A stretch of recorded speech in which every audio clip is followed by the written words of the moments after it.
আমি আসলে মুসলিম, আমি আসছি এখানে ঘুরতে। হ্যাঁ, আমি মুসলিম। তো আপুর সাথে দেখা করতে এসেই আর কি মেইনলি পূজাতে আসা। আসলে উৎসবটা হচ্ছে খুশির জন্য, আনন্দের জন্য। এখানে আমি আসলে ধর্মীয় কোনো দিকটা টানছি না। ছোটবেলায় যে পূজার যে আনন্দটা ছিল সেই আনন্দটা এখনো তেমন আছে কিনা বা কেমন লাগে এখনকার? হ্যাঁ, ভালোই লাগে, ছোটবেলার মতোই।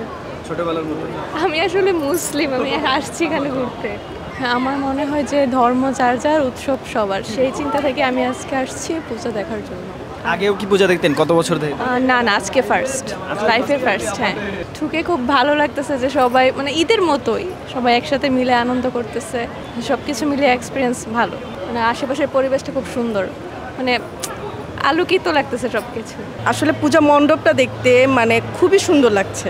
আসলে উৎসবটা হচ্ছে খুশির জন্য, আনন্দের জন্য। এখানে আমি আসলে ধর্মীয় কোনো দিকটা টানছি না। আমি ওর খুশির জন্য আমার যতটুকু আমার ধর্মের দিক থেকে আসলে মানে সাপোর্ট করে ততটুকু আমি করছি, যেটা আমার ধর্মকেও কোনো অসম্মান করবে না, ওদেরকেও করবে না, সেটার জন্য এখানে আসা। আমার খুবই ভালো লাগছে এই যে সবাই সেজে গুজে আসছে, মজা করছে, আনন্দ করছে, খুবই ভালো লাগছে। হ্যাঁ, আমি মুসলিম।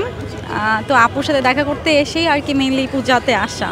আমার কাছে অনেক ভালো লাগে বিকজ আমি নিজে মুসলিম, বাট অন্যান্য ধর্মের যে মানুষজন আছে তাদের প্রতি আমি রেসপেক্টফুল। সো আমি ট্রাই করি আমি নিজের আনন্দ এবং তাদের আনন্দ শেয়ার করার। তো সেজন্য মূলত আসা। আর আমি হচ্ছে মানে এক সপ্তাহের জন্য আসছি বাংলাদেশে।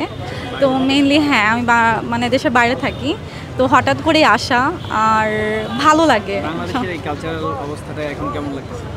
জি, অবশ্যই ভালো। আর আমি বাংলাদেশকে অনেক মিস করি সব সময়, এটা আমার জন্য প্লাস পয়েন্ট ছিল। ভাল লাগছে। আপাতত কোনো প্ল্যান নেই, জাস্ট আপুর সাথে এই তো ঘুরবো সব জায়গায়, এই তো। বাইরে আমি বলবো যে এই ফিলটা নাই আসলে। বাংলাদেশে যেভাবে আমরা সব কিছু অনেক সুন্দর করে সেলিব্রেট করি, বাইরের কান্ট্রিতে ওভাবে করা হয় না, সো ওইটা মিস করি অনেক। তারা তো অন্য ধর্মের, মেইনলি খ্রিস্টিয়ান, তো তারা হচ্ছে বাইরের কালচারটা ওভাবে অ্যাডপ্ট মানে হয়তো করে না, আমি ওভাবে আমার চোখে পড়ে নাই।